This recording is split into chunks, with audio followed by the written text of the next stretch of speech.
There are many, many elements within the early chapters of Genesis that are actually foundational to a correct understanding of the gospel.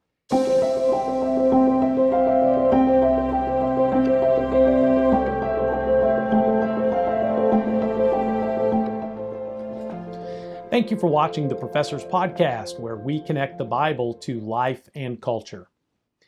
There are many Christians today who believe that how we interpret the foundational chapters of the Bible, especially Genesis chapters 1 through 11, are really immaterial to our religious faith.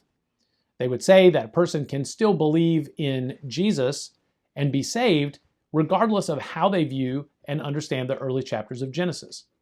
And while I do agree that the gospel, a person can certainly hear that and believe that and still be saved, regardless of how they view the early chapters of Genesis regarding the creation and the primeval history of the world. There are many, many elements within the early chapters of Genesis that are actually foundational to a correct understanding of the gospel. And if certainly someone could believe the gospel as they hear it preached and trust and depend on Jesus alone for their salvation, yet to teach the aspects of interpretation in Genesis chapters 1 through 11 that undermine these foundational faiths will eventually lead to where we find ourselves today, and that is surrounded by liberalism and a denial of fundamental doctrine. Things like sin, things like God's judgment, things like actually even the need for a Savior, all of those things are found in seed form in the early chapters of the book of Genesis. So today, I would like to just point out 5 reasons why we should be interpreting the days of Genesis 1 as literal 24-hour periods of time. First of all is by definition. The word that is translated day in Genesis chapter 1 is the Hebrew word yom. That Hebrew word, primarily throughout the Hebrew Bible, is translated as day, and in the vast majority of its contexts is used to refer to a literal 24-hour period of time. There are certainly instances where yom is used to maybe refer to an extended period or even to more than one literal 24-hour period of time, but those instances are made very clear by the context in which they are found. Secondly, we should not only be interpreting these days by definition of the Hebrew word, we should also be understanding the days of Genesis 1 by also the delineation that we see in the text. Over and over and over in Genesis chapter 1, we see the phrase evening and morning. Evening and morning were the first day. Evening and morning were the second day. That delineation of evening and morning is a very clear indication that what we are looking at is a literal 24-hour period of time. The Jewish day was basically divided into evening and morning.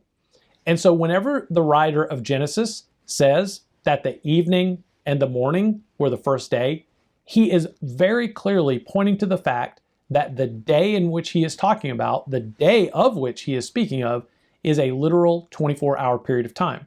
So by definition, the Hebrew word yom means day. In its vast majority of context, a 24-hour period. By delineation, the writer in Genesis chapter 1 is making it abundantly clear, evening and morning, it is a literal 24-hour period of time. But not only that, we should also be interpreting the days of Genesis 1 as literal 24-hour periods of time because of the enumeration that we see in the text. Again, evening and morning were the first day. Evening and morning were the second day. First, second, third, fourth. This enumeration in the text is another clear signal that the writer of Genesis is referring to a literal 24-hour period of time. If it were some long age or long extended age of time, it is unknown in the Hebrew Bible to enumerate with the Hebrew word yom, with the delineation of evening and morning parts of the day, and then to enumerate that to mean anything other than a literal 24-hour period of time. So by definition, the Hebrew word yom means day. By its delineation, evening and morning, the writer is pointing to this word yom being a literal 24-hour period of time. and then the enumeration, first, second, third, fourth, fifth, and so on, also points to the fact that the days of Genesis 1 are literal 24-hour periods of time. Fourth, has to do with the application of the days of creation to really all of the rest of history. In Exodus chapter 20, God gives his command that as the Lord created all things in 6 days and then rested, so man is to work for 6 days and then rest on the Sabbath. Honor the Sabbath to keep it holy. This was actually an established pattern from the creation week in Genesis chapter 2, where the Bible tells us that God rested from all of his labor which he had done. So therefore, if the days of Genesis 1 in the days of creation were long periods of time or anything other than a literal 24-hour period of time, how therefore could there be a direct correspondence in the Sabbath keeping to how human beings are to conduct their lives on a regular basis? In other words, by application, they are drawing especially and specifically on the fact that these days of the creation week were literal 24-hour periods of time.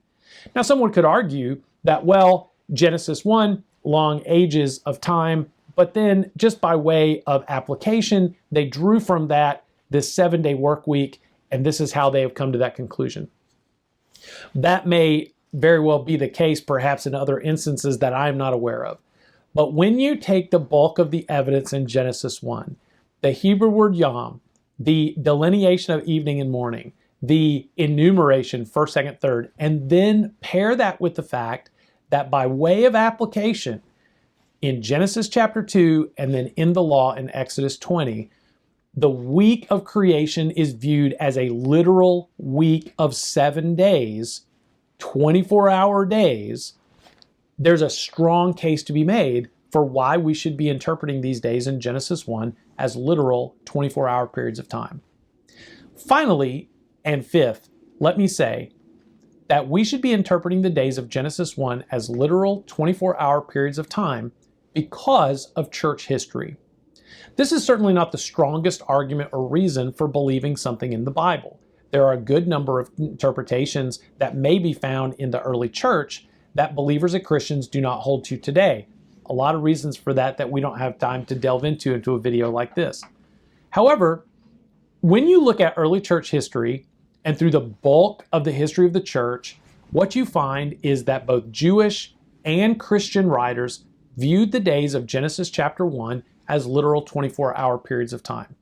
It was not until much later in the church's development and within the history of the world that that belief began to be questioned, seriously questioned through the scientific revolution, through the Enlightenment, and then ultimately with the rise of theological liberalism and naturalism that undergirds it. So once people began to look at science and then take science and interpret the Bible as their interpretive grid, this is when we begin to see things seriously challenged. Now let me say a word about the science that they were using. A lot of science coming out of the scientific revolution was certainly legitimate.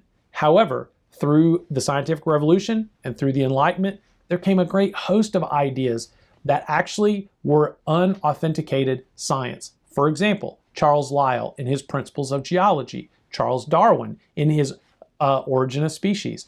These were perhaps scientific theories. These were conclusions that they were making regarding the age of the earth, as far as Charles Lyell, as far as the development of biology in Charles Darwin.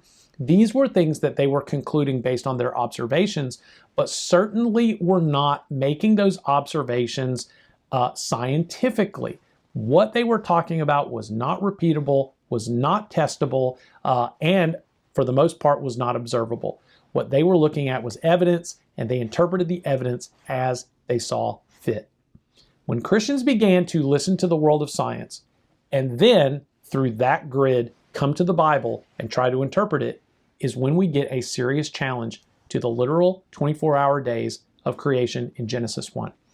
For that purpose, friend, we are on very solid ground when we go to Genesis 1 And the Bible tells us that in the beginning, God created the heaven and the earth. And he did so in 6 literal 24-hour days and rested on the 7th. So we should be interpreting these days as literal 24-hour days. If this video has been a help to you and encouragement to you in any way, please like, share the video, and consider subscribing to receive more content like this in the days ahead.